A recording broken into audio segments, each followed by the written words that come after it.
पार्वती का परमेश्वर शिव की महत्ता का प्रतिपादन करना, रोषपूर्वक जटिल ब्राह्मण को फटकारना, सखी द्वारा उन्हें फिर बोलने से रोकना तथा भगवान शिव का उन्हें प्रत्यक्ष दर्शन दे अपने साथ चलने के लिए कहना। पार्वती बोली, बाबा जी, अब तक तो मैंने यह समझा था कि कोई दूसरे ज्ञानी महात्मा आ गए हैं, परंतु अब सब ज्ञात हो गया है। आपकी कली खुल गई है। आपसे क्या कहूं, विशेषतः उस दशा में जब आप अवध्य ब्राह्मण हैं। ब्राह्मण देवता, आपने जो कुछ कहा है वह सब मुझे ज्ञात है, परंतु वह सब झूठा ही है, सत्य कुछ भी नहीं है। आपने कहा था कि मैं शिव को जानता हूँ। यदि आपकी यह बात ठीक होती तो आप ऐसी युक्ति एवं बुद्धि के विरुद्ध बात नहीं बोलते। यह ठीक है कि कभी कभी महेश्वर अपनी लीला शक्ति से प्रेरित हो तथा कथित अद्भुत वेश धारण कर लिया करते हैं, परंतु वास्तव में वे साक्षात परब्रह्म परमात्मा हैं। उन्होंने स्वेच्छा से ही अपना शरीर धारण किया है। आप ब्रह्मचारी का स्वरूप धारण कर मुझे ठगने के लिए उद्यत हो यहाँ आए हैं और अनुचित एवं असंगत युक्तियों का सहारा ले छल कपट से युक्त बातें बोल रहे हैं। मैं भगवान शंकर के स्वरूप को भली भांति जानती हूँ, इसलिए यथा योग्य विचार करके उनके तत्व का वर्णन करती हूँ। वास्तव में शिव निर्गुण ब्रह्मा है, कारण बस सगुण हो गए हैं। जो निर्गुण है, समस्त गुण जिनके स्वरूप भूत हैं, उनकी जाति कैसी हो सकती है। वे भगवान सदाशिव समस्त विद्याओं के आधार हैं। फिर उन पूर्ण परमात्माओं को भी विद्या का क्या काम। पूर्व काल में कल्प के आरंभ में भगवान शंभु ने श्री विष्णु को उच्च बास रूप में संपूर्ण वेद प्रदान किए थे। अतः उनके समान उत्तम प्रभु दूसरा कौन है, जो सबके आदि कारण है। उनकी अवस्था अथवा आयु का नापतोल कैसे हो सकता है। प्रकृति उन्हीं से उत्पन्न हुई है, फिर उनकी शक्ति का दूसरा क्या कारण हो सकता है। जो लोग सदा प्रेम पूर्वक शक्ति के स्वामी भगवान शंकर का भजन करते हैं, उन्हें भगवान शंभु प्रभु शक्ति, उत्साह शक्ति और मंत्र शक्ति, ये तीनों अक्षर शक्तियां प्रदान करते हैं। भगवान शिव के भजन से ही जीव मृत्यु को जीत लेता है और निर्भय हो जाता है। इसलिए तीनों लोक में मृत्युंजय नाम प्रसिद्ध है। उन्हीं के अनुग्रह से विष्णु विष्णुत्व को, ब्रह्मा ब्रह्मत्व को और देवता देवत्व को प्राप्त हुए हैं। शिव जी का पक्ष लेकर बहुत बोलने से क्या लाभ। वे भगवान शिव स्वयं महाप्रभु हैं। कल्याण रूपी शिव की सेवा से यहाँ कौन सा मनोरथ सिद्ध नहीं हो सकता। उन महादेव जी के पास किस बात की कमी है जो भगवान सदाशिव स्वयं मुझे पाने की इच्छा करें। यदि शंकर की सेवा ना करे तो मनुष्य 7 जन्मों तक दरिद्र होता है और उन्हीं की सेवा से सेवक को लोक में कभी नष्ट न होने वाली लक्ष्मी प्राप्त होती है। जिनके सामने 8 सिद्धियां नित्य आकर सिर नीचा किए इस इच्छा से नृत्य करती हैं, वे भगवान हम पर संतुष्ट हो जाएं। उनके लिए हर कोई हितकारक वस्तु दुर्लभ कैसे हो सकती है। यद्यपि यह मांगलिक कही जाने वाली वस्तुएं शंकर का सेवन नहीं करती हैं, तथापि उनके स्मरण मात्र से ही सबका मंगल होता है। जिनकी पूजा के प्रभाव से उपासक की संपूर्ण कामनाएं सिद्ध होती हैं। सदा निर्विकार रहने वाले उन परमात्मा शिव में विकार कहाँ से आ सकता है। जिस पुरुष के मुख में निरंतर शिव यह मंगलमय नाम निवास करता है, उसके दर्शन मात्र से ही अन्य सब सदा पवित्र होते हैं। जैसा कि आपने कहा है कि वे चिता का भस्म लगाते हैं, परंतु यदि उनका लगाया हुआ भस्म अपवित्र होता है तो उनके शरीर से झड़कर गिरे हुए उस भस्म को देवता लोग सदा अपने सिर पर धारण कैसे करते हैं। अतः शिव के अंगों के स्पर्श से अपवित्र वस्तु भी पवित्र हो जाती है। जो महादेव सगुण होकर तीनों लोकों के कर्ता भर्ता और हर्ता होते हैं, उन निर्गुण रूप में शिव कहलाते हैं। वे बुद्धि के द्वारा पूर्ण रूप से कैसे जाने जा सकते हैं।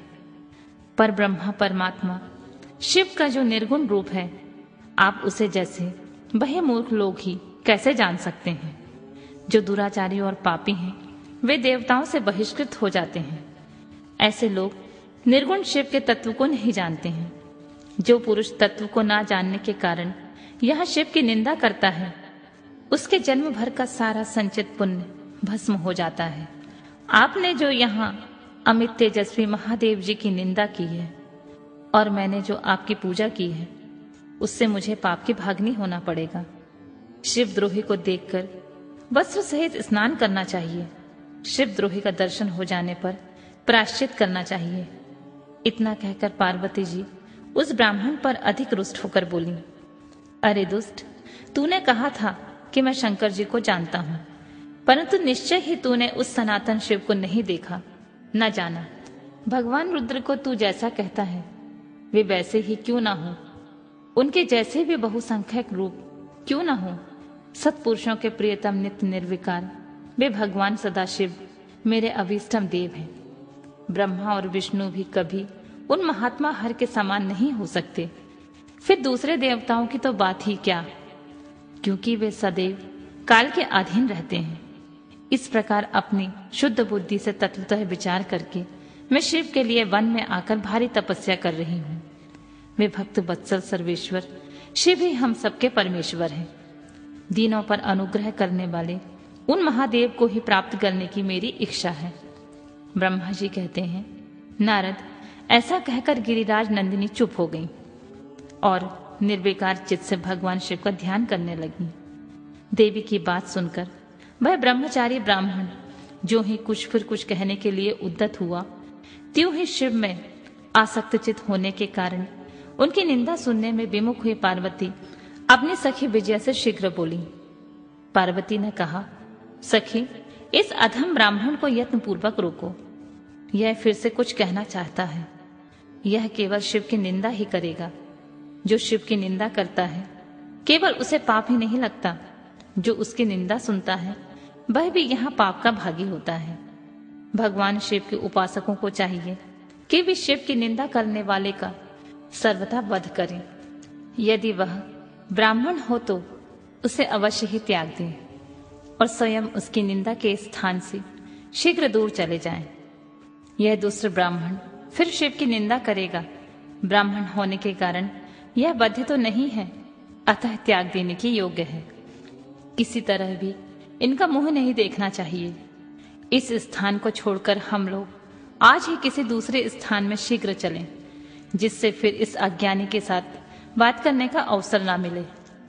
ब्रह्मा जी कहते हैं, नारद, ऐसा कहकर उमा ने जो ही अन्यत्र जाने के लिए पैर उठाया, त्यों ही भगवान शिव ने अपने साक्षात स्वरूप से प्रकट हो प्रिया पार्वती का हाथ पकड़ लिया। शिवा जैसे ही स्वरूप का ध्यान करती थीं, वैसे ही सुंदर रूप धारण करके शिव ने उन्हें दर्शन दिया। पार्वती ने लज्जावश अपना मुंह नीचे की ओर कर लिया। तब भगवान शिव ने उनसे कहा, प्रिय, मुझे छोड़कर कहाँ जाओगी?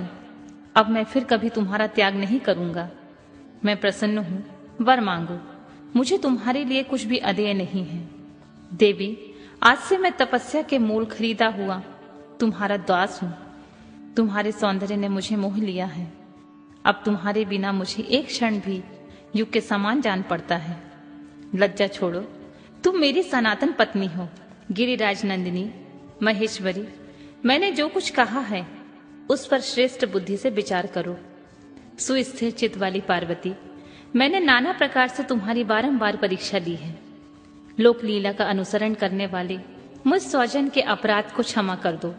शिवे, तुम तीनों लोकों में तुम्हारी जैसी अनुरागनी मुझे दूसरी कोई नहीं दिखाई देती। मैं सर्वथा तुम्हारे अधीन हूँ। तुम्हारी इच्छा पूर्ण हो। प्रिय, मेरे पास आओ। तुम मेरी पत्नी हो और मैं तुम्हारा वर हूँ। तुम्हारे साथ मैं शीघ्र ही अपने निवास स्थान उत्तम पर्वत कैलाश को चलूंगा।